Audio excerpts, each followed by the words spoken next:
A lot of youth ministries don't fail, they stall.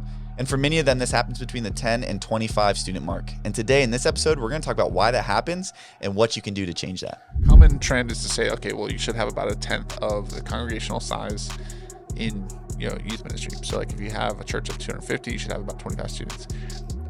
However, that can't be like a limitation, because we've seen youth ministries, examples of that, where it's like the youth ministry was 700 and the church was 300. Yeah. So Keith, we have both served in youth ministries within this size range. You had to grow a youth ministry to the 10 to 25 range. And when I came on board, ours was probably 8 to 10 students. Really? I didn't realize it was that low when you came over. Yeah. I think when I came at Prince William campus of our church, I think it was like closer to I think it was between 25 and 40. Like I don't think it was. Yeah. I know it wasn't as low as 10, but I think we were right around there. But it was still less than a year old. Yeah. When I joined. Yeah. And so this is a fun stage. We were actually reminiscing a little bit of like the things we could do when we had kids and or this many kids. It's like we did an offsite once a month on a Sunday night, which like looking back, I'm like that like we could never do that. Like we were legit were like, hey, can we get a couple parent volunteers? Okay, sweet. We're going to go get ice cream, just meet at church. We're going to go do this. Or we did bigger or better, like start with a penny, like go back in the neighborhood. Like kids came back with like couches and they're like, we got a couch. I'm like, all right, I got to make a dump run tomorrow. But there's so many like positives or, things in this stage. So again, it's bigger is not always better, right? The goal is to make disciples. And if we're doing that efficiently, that changes. But one thing that we found is a lot of youth ministries don't grow past this stage. And there's some factors for that. Yep. And so if you're listening to this and you're in the 10 and 25 range, or even you're aspiring to get to the 10 and 25 range, there's some things that we're going to address that I think are very common in this size youth group to be tempted with or to follow this path. And I think ultimately we want to understand that this is not it's not a direct relationship between you and how many kids you had in youth ministry. For instance, like, we don't believe when we get to heaven, Jesus is going to be like, well, you kind of had a small youth group, and that was probably on you. But we do. I mean, when we look at even Jesus's youth group, 12 disciples. Yeah. Really. I mean, we've talked about this before, but Jesus was a youth pastor, basically. Yep. He chose teenagers to be his disciples. And so if you're in the stage, you're not worse off than Jesus, because he's. So the point is, don't get discouraged, don't take it personally. But I do think we also need to reflect. It's like the decisions we make, do have an impact on growth, as much as we can control. And so why this stage matters is, you've reached critical mass. So you don't have to worry if anybody will show up. The question is how many will show up. Yeah, you're not looking out the window on a Wednesday night hoping someone pulls in the parking lot. Yeah, absolutely. I can reuse this lesson for next week. I don't need to prepare anything. But it's also important because you're kind of you're not really in the big growth stage yet, but it can very quickly get out of hand if you don't have some things in place when this starts. So Keith, in your kind of opinion, kind of some thoughts we put together, why do most youth ministries get stuck kind of in this range? What have you kind of seen in talking to a lot of youth leaders and pastors about this? I found that a lot of leaders, they treat limitations as ceilings. So they have the excuses of okay, we don't have enough space for more than this, or we don't have the staff or the support or the budget. And that seems to limit them in what they can expand to. And I was telling you, I was the opposite for me, because we had a youth ministry where we did have staff, we did have budget, we did have support from the church, we had space, but we still didn't have that many students. And so I would say the be all end all, even when you read missionary biographies, like we've talked about before, it really shows you that a lot of those common excuses of why youth ministries don't grow, that we typically use, because the things that we mentioned, is because we're allowing those limitations to be the ceiling. We're saying, oh, well, this can't happen because we don't have the space, or we don't have enough time, because we don't have enough staff, or whatever. But the narrative quickly becomes, we're small because XYZ, or because the church is small. So we've seen examples where a common trend is to say, okay, well, you should have about a tenth of the congregational size in youth ministry. So if you have a church of 250, you should have about 25 students. However, that can't be a limitation, because we've seen youth ministries, examples of that, where it's the youth ministry was 700 and the church was 300. Yeah. Greg Steer's youth group that he grew up in. And so when it comes to a limitation of it's not like the Lord set that law. No. It's not like it's a command. It's like, well, you shouldn't grow past, You should give 10% 10% to the church and 10% should be teenagers. yeah, Like, and so, but of course, that's a good rule. If there's like 2 students and you have a church of yes. 250, then there's something that's going on there. But Yeah. but don't see that as a limitation or a ceiling. Yeah. Yeah. And I think a lot of times in the smaller church, because maybe your youth ministry has just started or it is a small church, there's this idea of like, well, we're just gathering the students who are already in the church who are in this age range. And the reality is that youth ministry is so much more than that. Yeah. It's about reaching the lost with the gospel and training and equipping students, helping them grow in their faith. So we certainly want the kids who are involved. But I've met so many, I've talked with a lot of youth pastors in smaller churches who are like, man, if like the kids in the church just, if they all came, like we'd have so much more. And I'm like, me too. Like, like we're in a larger stage, but it's the same thing. And so that was something actually when I started out in this range, that was difficult. That was difficult to come to church on a Sunday morning and to see teens. And I'm like, I wish you would just come to youth group. And because, it's like I could, but then I quickly realized it's like, no, go with the goers. Like, hey, the kids who are coming, like, hey, let's work together to do this. Doesn't mean we ignore the needs of those kids, but it's like we can only disciple those who want to be discipled. Yeah. And so, making sure that you're not just gathering the students in your church. And then another reason I think the last one why they get stuck is that student opinions and personalities can really hinder growth in this range. I don't know if you have any particular stories, but I mean, like in that size, you can have 1 or 2 kids who they just make it miserable for everybody else or make it clear they don't want anybody else. You can fall into the trap of like, well, what do you guys want to do? And that gets really messy really quickly. So do you have any? Well, I mean, I'd say there's tremendous value in seeking counsel, like and getting feedback. Yep. So we don't want to say like, don't ever, ask students what, but I love this quote from Henry Ford, where he's like, if I asked people what they wanted, they would have said a faster horse. And so sometimes like we as leaders, like we need to tell people what they need, like not necessarily what they want. And especially when it comes to teenagers, sometimes we don't want to underestimate, of course, what they can do. Like we don't want to say like, oh, you're not capable of providing wise feedback, whatever. But like when it is like with immaturity or kids, like if I asked my kids what they wanted for dinner every night, they would say macaroni and cheese and chicken tenders, and so that's just not good for them though, like over time. So I would say take it with a grain of salt. People like students' opinions, especially even parents' decisions. Oftentimes parents will give feedback that only reflect their own child. Yeah. So they're not thinking the whole picture of youth ministry, and how to reach more students. But with that though too, like there was a time where we had some upperclassmen that we were like, I just honestly asked them, I was like, what, why do you think we're not growing? Or why do you think, what would be something that you'd want to invite your friends more? Yeah. And they gave me some feedback. I implemented that. Guess who didn't show up? Yeah. Those exact stinking students that told me that like, this is what's wrong. Like we should definitely change this. So I changed it and then they didn't come. Yeah. And so with that, again, just take it with a grain of salt. And I would say, prioritize, students that are mature in their faith. Like, cause I made the mistake of asking students that like, I didn't really want them to be an example. Yeah. And so why would I, respect their feedback if they weren't really exemplary in what I want students in our youth ministry to focus on? Hey, quick pause. What if there was a free way that you could contribute to the gospel going to students who need to hear it? Well, you can. It's actually pretty simple. Just hit the subscribe button. When you subscribe on Spotify, Apple Podcasts, YouTube, wherever you're watching or listening, that helps us continue to reach more youth pastors to train them, ultimately to train their students to take the gospel to those that need to hear it. So do us a favor, help the gospel go forward by subscribing wherever you're watching or listening, and then we hope you enjoy the rest of this episode. Yeah. And so a lot of times when you're in that smaller group, they can have outsized impact. And so that can be I remember like when we kind of outgrew that was so nice to kind of be like, oh, if I have this one conversation, then I might lose this group of kids.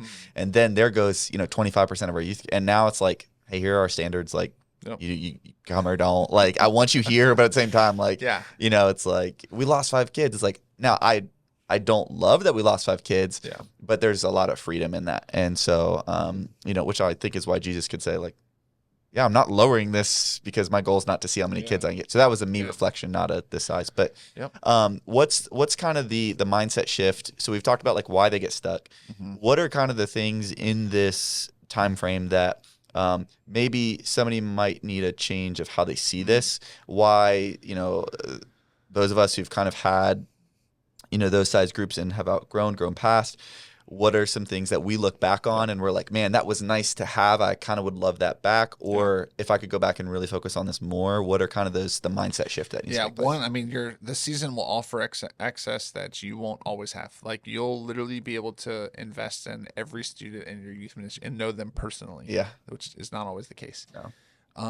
So I would say though, have an intentional focus on training and developing and investing in like a core of those students, like, because Jesus had his 12, but then he had his 3 that were getting closer. And so I would say invest in them. However, I would focus on younger students. So like investing in middle school. So like if you have like, like say you have 25 students or 10, 12 students, whatever. And there's like 5 of them that are upperclassmen, like 11th or 12th grade.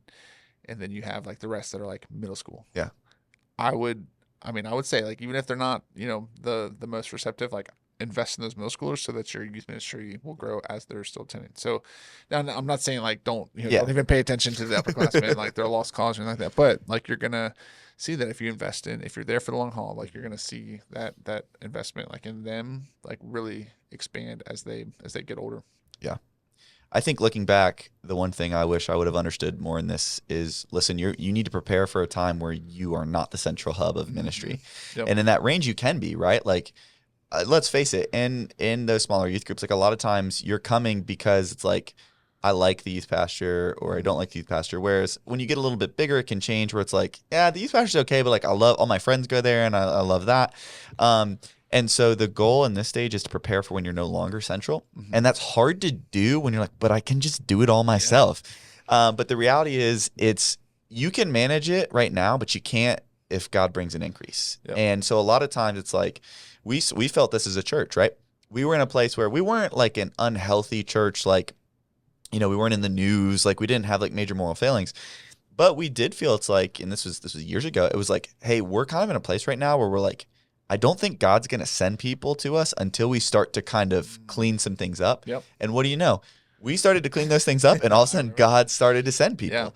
And so I think the same is true in your youth group, where God might be like, listen, like, I can't trust you right now with these students. And so for right now, I'm going to send them elsewhere because this needs to be kind of put in place before I'm going to put that there. Now, what is that? I don't know, right? And I'm not saying every youth group in this size has that. I'm not saying anything like that. But my point is simply, it's like, don't just say, well, this is who we have, so this is what we're going to do. It's like, no, where is God wanting to lead us? And make sure you put those steps into place.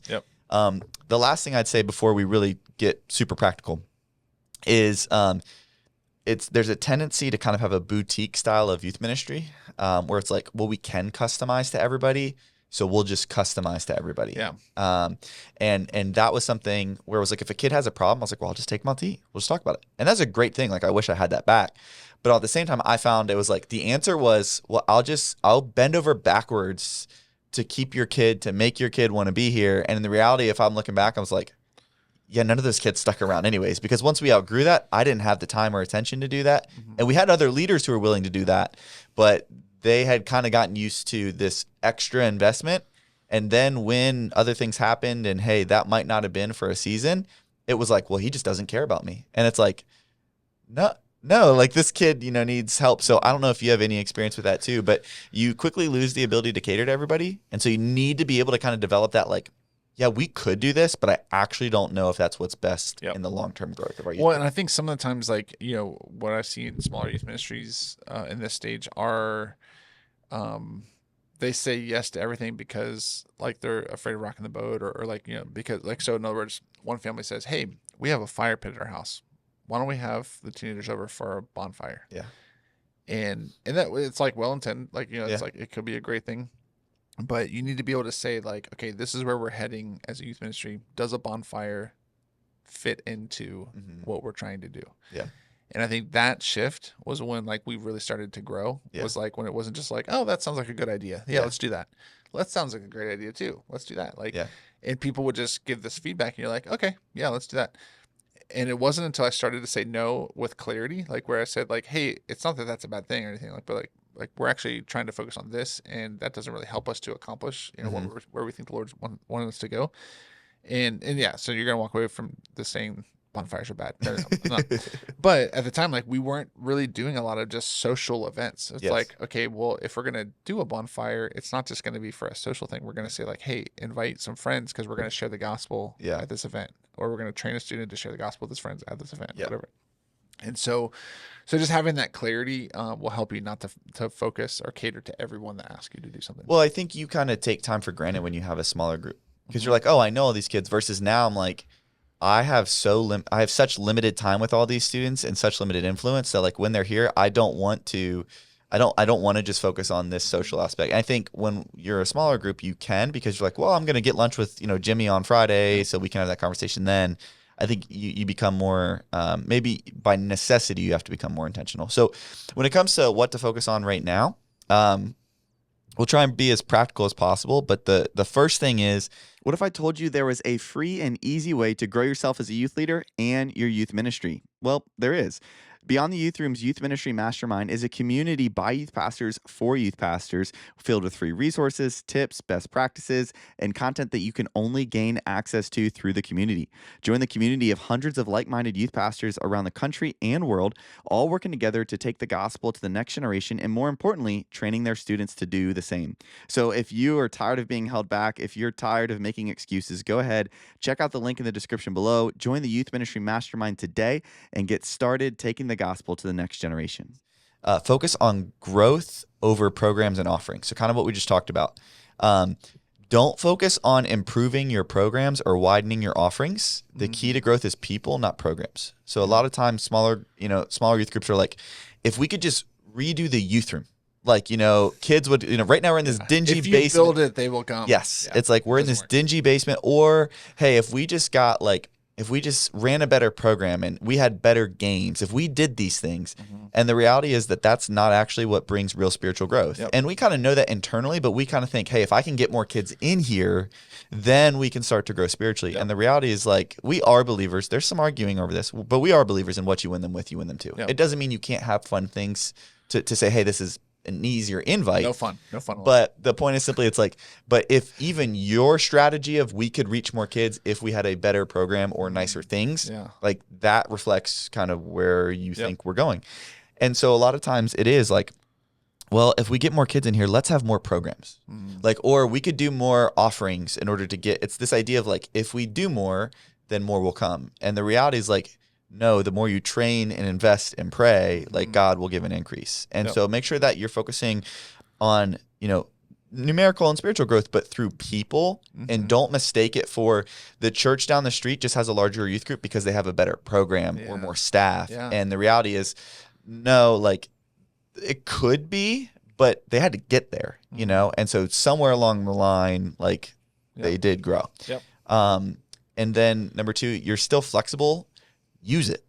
Like, it is what we've said is like, don't just kind of be like tossed by the wind, as you were saying. Yeah. But at the same time, you have the ability when you realize something isn't working to just change it. Versus now it's like, well, we want to change it, but we have to finish this year out because we have all these things in place. Like, and so when you're small and you can be flexible, like as soon as you know something's not, like, you have the ability to just change it. But it's kind of like, okay, like if we were to change something right now, I'd be like, okay, so I got to send out an email, and then we got to announce it at youth group for 3 months for any middle schooler ever pays attention to what's going on. So make sure we're focusing on growth over the programs and offerings. Yep.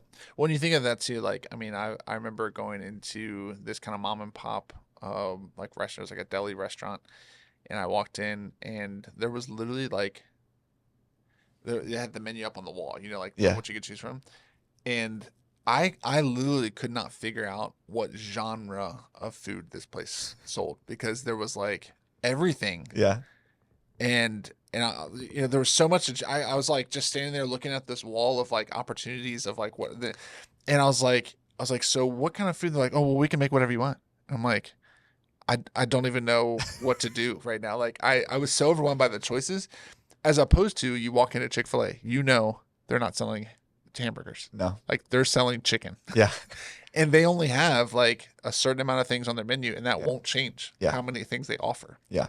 And so I'd say, not to say that we're, approaching things as a menu, Yeah. like, but I really think that if we're not careful, we can have at that stage, customize it to every student that comes in. Well, in that, And I think that's yeah, and that mom and pop, a lot of times they're so desperate for anybody, and they're like, we can be whatever you want. Yes, and I think a lot of times that's what small youth groups Yeah. are. It's like we can be whatever. Like we just want to grow. You just want somebody to hang out with? Okay, we can do that. Like we have this bonfire. Come Yes, you want an extra Sunday school class to focus on this. We can make that happen. We can do that, yeah. And so I think don't let that pressure get in where it's like there's a desperation to grow. It's like no, we should have a spiritual desperation, but it should be about like we're willing to do anything. Willing to become all things to all people so that we may win some. Yep. But we're not trying to cater to every single person. Yep. Well, and also like I just thought about this too, the extreme here. So I rarely go to the mall, but I was walking in the mall a few weeks ago and I looked over and there is a Rolex store in the mall. We live in a pretty affluent area, as you know, but like I didn't realize that they had like Rolex stores in the mall. But there was a Rolex store in this mall and they had an armed security guard standing outside and one of the employees staying outside, and they had a stanchion across the entrance. And I was like, I have no desire to buy a Rolex, but I really want to go inside of there. Like only because I was like, they won't let anybody in there. Yeah. I really want to go in there right now. Like, and so the extreme is like, okay, that like there's a gatekeeper there to basically ensure that only qualified people will come in there. Now, again, not the parallel of like we're only accepting qualified students come in, but that there's a certain standard of because Rolex got to where they are right now, like being this respectable brand of watches, they had to say no to creating every single type of watch. Yep. Like, and that's what established them as a leader in the industry or whatever. And so I think that shift in mindset and what to focus on now, it has to be we can't cater to everything. It has to be a narrowed focus on what can we do the best. Yeah. Like, what can we really focus on so that our students are the most equipped to disciple other people, to make disciples. Yeah. Yeah. So what are you going to say no to so that you can say yes to the right things? Yeah, absolutely. The second thing you need to focus on is replicating yourself and delegating authority. So the beauty of it is you're still small enough, most likely, you're still small enough to know everybody in the church. Mm-hmm. So when you think of volunteers, like it's very easy to be like, yes or no. So make sure that you use that time to start with the right foundation of leaders. What that kind of was us. That was easy. Now I'm like, who's the next volunteer? I'm like, I don't know. I got to figure this out. Like, God, you got to bring me, because I just walked through the hallways and I'm like, I don't know you. I don't know you. I don't like love that. I'm like, I wish I knew all of you. Mm-hmm. So make sure that you're still small enough to bring those right people in. And as we talked about before, focus on student ownership, not student control. For instance, like, hey, what do you guys want to learn about? It's like, no, like maybe have a survey, maybe see where they are spiritually, and then you can kind of approach it that way. But I remember being small. It's like, well, just what do you guys want to learn about? We'll talk about that. And I quickly found it's like that was not a great way to approach it. It's too broad. Because it's like, no, I've literally been given spiritual authority over you, in a limited factor, to try and help you grow. I can't just be like, well, what do you want? It's like you go to you see a personal trainer because you're like, hey, I want to grow. And so they're not like, well, what are you doing right now? Like, what would you love to do? And it's like, well, I really like eating fast food. And it's like, okay, well, let's just go do that. It's like, no, they say, hey, I know that you might right now not really love this, but I know this is what's best for you. And so I'm going to make it as, I'm going to help motivate you and show you and do all these things. But I am going to push you a little bit. And so I think understanding that focus between student ownership and not control, is huge. And then make sure that everybody is needed. And you're like, well, you mean like codependent? No, not in an unhealthy way. But here's what I've seen in a lot of youth ministries. Yeah. We have 10 to 25 students. Well, how many adult volunteers do you have? Well, we have like, I almost said 6 or 7, but I can't say that anymore. We've got like 7 or 8 volunteers. And I'm like, okay, well, like, what do they all do? Well, there's like 2 in this small group. Well, how many are in that small group? Well, there's like, 4 or 5 kids in that small group. And it's like, okay, very quickly as an adult, I'm like, I'm not really needed here. And so it can be a challenge in that size if to have too many adult volunteers, not because there's not a role for everybody, but if you're not utilizing them to where they feel like, I don't really need to go tonight. Like if I don't go tonight, it'll be fine. Mm-hmm. It's like, no, we actually need you to show up tonight in order to do what God's calling us to do. Now, it's not because it's you and like nobody else could do it, but Yeah. every single person is needed. And that can become really difficult really quickly in a small, or I've talked to some where they're like, I don't know what to do with these people. And so it's like, make sure everybody is needed in that ministry. Yeah. Yeah. Well, and I've also, so I've recruited leaders, because at the beginning of the year, you don't always know what your needs will be, Absolutely. especially if you're in a growth season. Yeah. So I've recruited leaders, like over recruited. Yep. But this is the conversation I have with them. Hey, you're going to feel like you're not needed right now. Yeah. Hold tight, because I anticipate that we're going to be growing, Yep. and there might be a chance where you can just learn the ropes, and then you're going to be sent off to start another small group, Yep. for this age group, because you've already been here. And that, like, and as long as you set the expectation, I think it's okay. Yeah. But yeah, I mean, and some people are so mad right now because, like, you over recruited volunteers. Like, what is that like? Yeah. And I know that's the case for some people. It's like, we have to lower our standards to get more volunteers. Yep. And I don't recommend that. No. But I will say, when you have, like, don't just see them as filling a spot. Yes. Like, so what we say is, like, hey, we're trying to reach this many students, and because of that, we need more leaders. Like, the vision is what drove more leaders to come to our ministry, because they're like, I want to be part of that. Yeah. Like, I want to be part of something that, so they come out of the woodwork because they're like, I want to be part of something like this. Yeah. It's not just like, hey, we have another spot open. Is anybody willing? Yeah. Anybody? Johnny's mom? Like, yeah. It's literally just like, hey, this is what we feel called to do. You want to be part of this? Yep. And they're always, that's what we've never struggled to recruit leaders like that. Yeah. Third thing to focus on is don't chase attendance highs or big events. When you have 10 to 25 kids, you're like, it would be so cool to have 50. Yeah. And so, you start to come up with, like, what event could get this many? And so you start to kind of chase highs.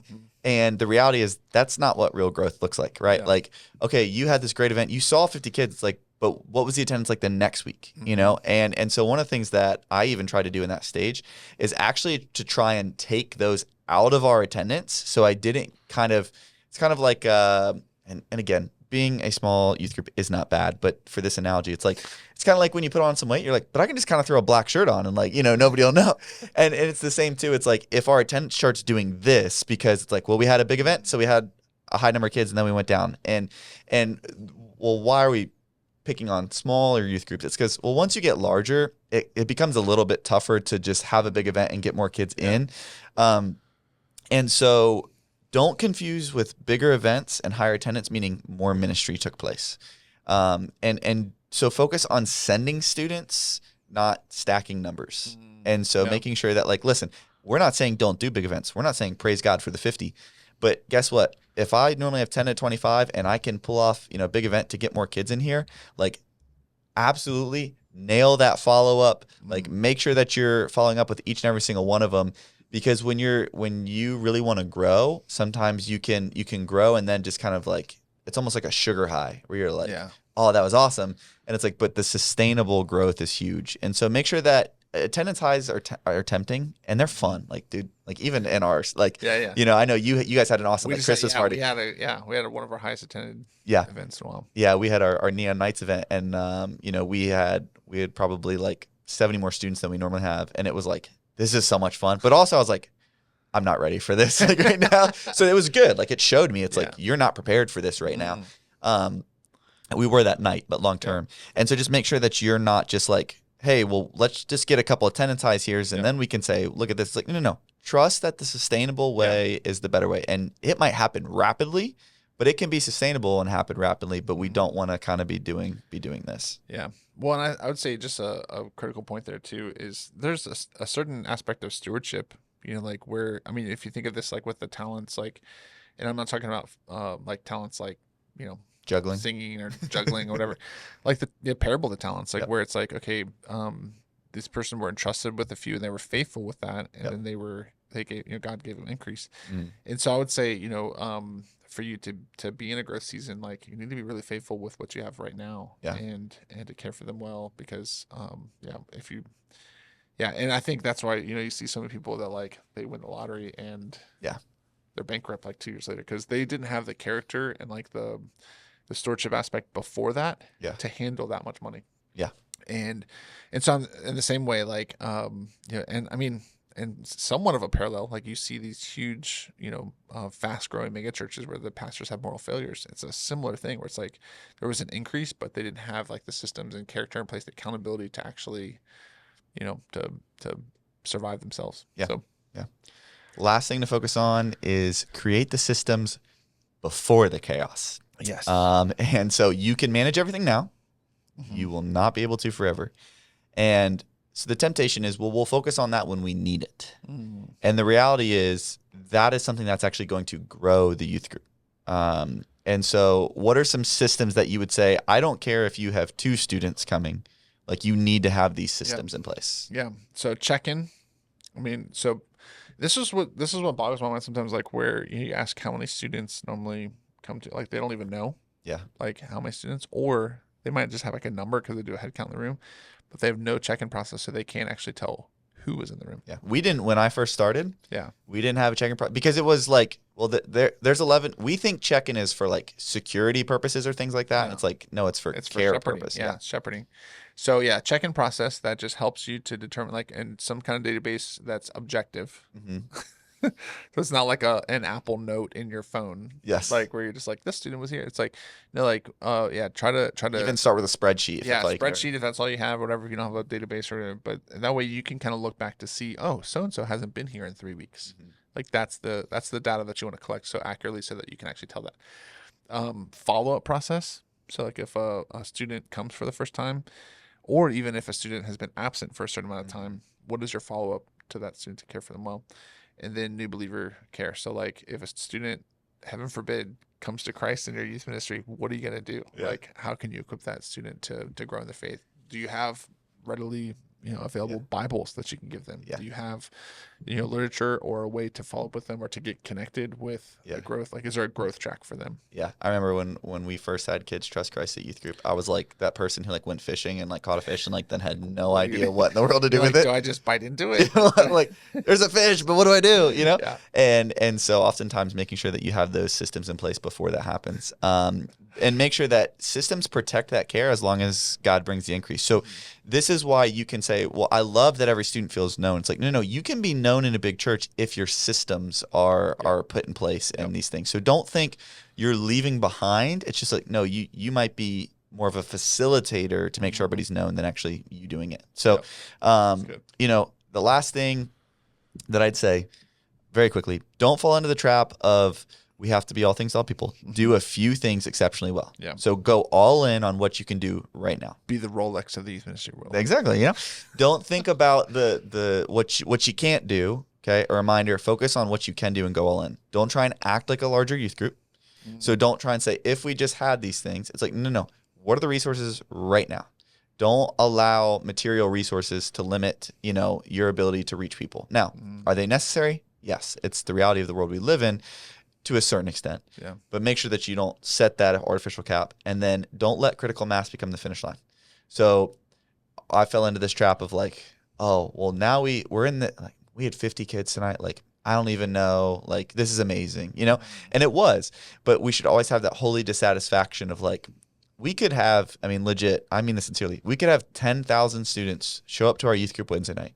Physically we couldn't, I don't know where we put them all, but if we had 10,000 students and we had to go rent, George Mason, which is the local university, like rent their basketball arena, which could seat 10,000, we still would be reaching 10% of our like county, so even just that idea of like making sure that there's a holy dissatisfaction where we never think like, oh man, like we're killing it, like we're crushing it.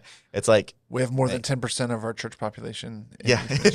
We're actually at 18%, so we're in a really. That's pretty good, But no, I was just saying. But like, I have no idea. I haven't done that math in a while. But yeah, I think it's easy. And I look back on times, and there were times that I didn't necessarily like oh, we don't need to grow anymore. But there were times where I was like, man, like I think we're doing really well. And looking back, I'm like, there's so many kids that like I didn't even realize because I was thinking so small. So yeah, if you got value out of this, we appreciate you checking it out and watching it. If you are in this kind of stage right now, and you're like, hey, some of the things you talked about, I'd really love to talk more about. in that school community that we mentioned, drop down in the description below. You can check that out, and you can set up a time just to like a coaching call to go through and just kind of think through some of these things. We'd love to do that. Just to support you in your youth ministry and what you guys are doing right there. And so we just want to encourage you. You are needed. You are valued. We promise it will take every single youth ministry in order to reach this generation with the gospel. And so we want you to be a part of that. But if you are in this stage and you're trying to say, hey, what are some core principles that as we grow, we can always implement, that we can always use? We did an episode on the 7 values every youth ministry needs to have, and so we want to link that here. If you're on YouTube, check that out. Go ahead and watch that. If you're looking on Spotify, Apple Podcasts, wherever you get your podcasts, just search 7 values and you'll see our episode pop up, and check that out. So appreciate you guys listening to this episode, and we'll see you on the next one.